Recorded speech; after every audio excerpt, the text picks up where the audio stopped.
Hare's escape, what he did was insanely dangerous.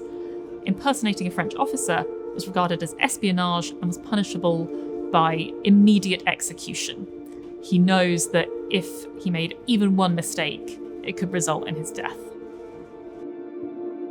Royal Museums Greenwich acquired the uniform from Hare's family, who are now living in Canada. It was quite a lengthy process, but it was just such a compelling story that this was an acquisition that we weren't going to drop. Charles Hare was born in Lincolnshire on the 28th of September 1789. He joined the Royal Navy at the age of 11, but then just 2 years later, in 1803, his ship was captured off the coast of France. The Napoleonic Wars were ongoing at that time, pitting Britain in an armed struggle against Napoleon's French Empire, which had already conquered much of continental Europe. The officers and crew of Hare's ship, the Minerve, were taken as prisoners of war. Hare himself was just 13 years old, and he held the rank of midshipman. The prisoners were marched hundreds of miles overland from Cherbourg in northwest France, where they'd been captured, to Verdun, a walled city that served as a prisoner of war depot.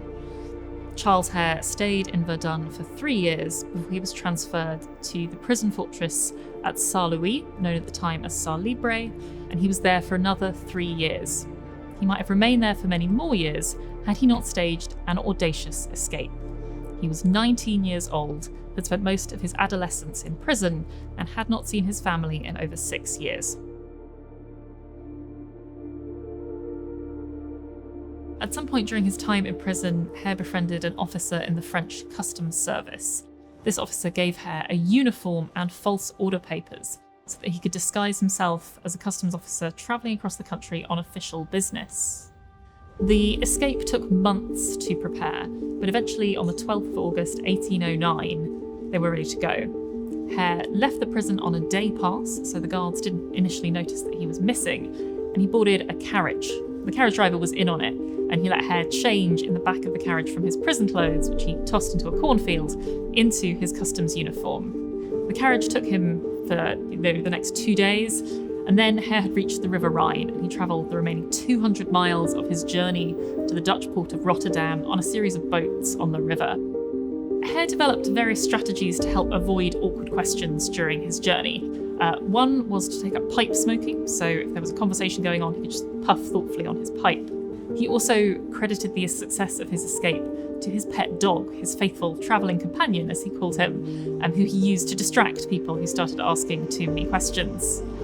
Eventually, Hare reached Rotterdam, and there he had more assistance from a Danish ship captain and the English wife of a Dutch merchant. Hare found some fishermen who were willing to row him out to the British warships blockading the harbour, and that was the end of his escape. He travelled back to Britain, and arriving at the port at Grimsby, walked the final 30 miles home to Lincolnshire because he had run out of money, and at last he was reunited with his mother. I think we're very lucky with this particular acquisition because, as well as the uniform, we were able to acquire some manuscript items, some archival documents from Hare's family telling the story of his escape. And so I've worked closely with an amazing archive team researching and really delving deep into, Hare's story and how he tells the story in his own account. Yes, these are the narratives of Hare's escape, 2 copies written out by his son, but in his voice. This is Hare telling us what he went through when he was wearing that uniform.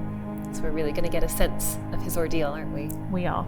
He literally launches you straight into it. So it's through the intrigues of a French customs house, I got out of prison at Saint-Libre in the province of Lorraine on the 12th of August 1809. It's kind of like a travel log, but with added danger. And it's even kind of got all the elements you'd want from a kind of action film, from the sort of canine companion through to the drama and the danger and the intrigue. Yeah, we really get everything, don't we? We absolutely do. I think we often tend to think of uniforms as something quite impersonal. After all, they're designed to make one person look like another person look like another person. But what interests me as a historian is the meeting point between uniforms and individuality. What can a uniform tell us about how individuals were wearing it, using it? And in Hare's case, kind of misusing it. He was using this French customs uniform as a disguise to effect his escape from prison. Uniforms can tell immensely powerful stories. They are not just official clothing, but They are immensely personal items.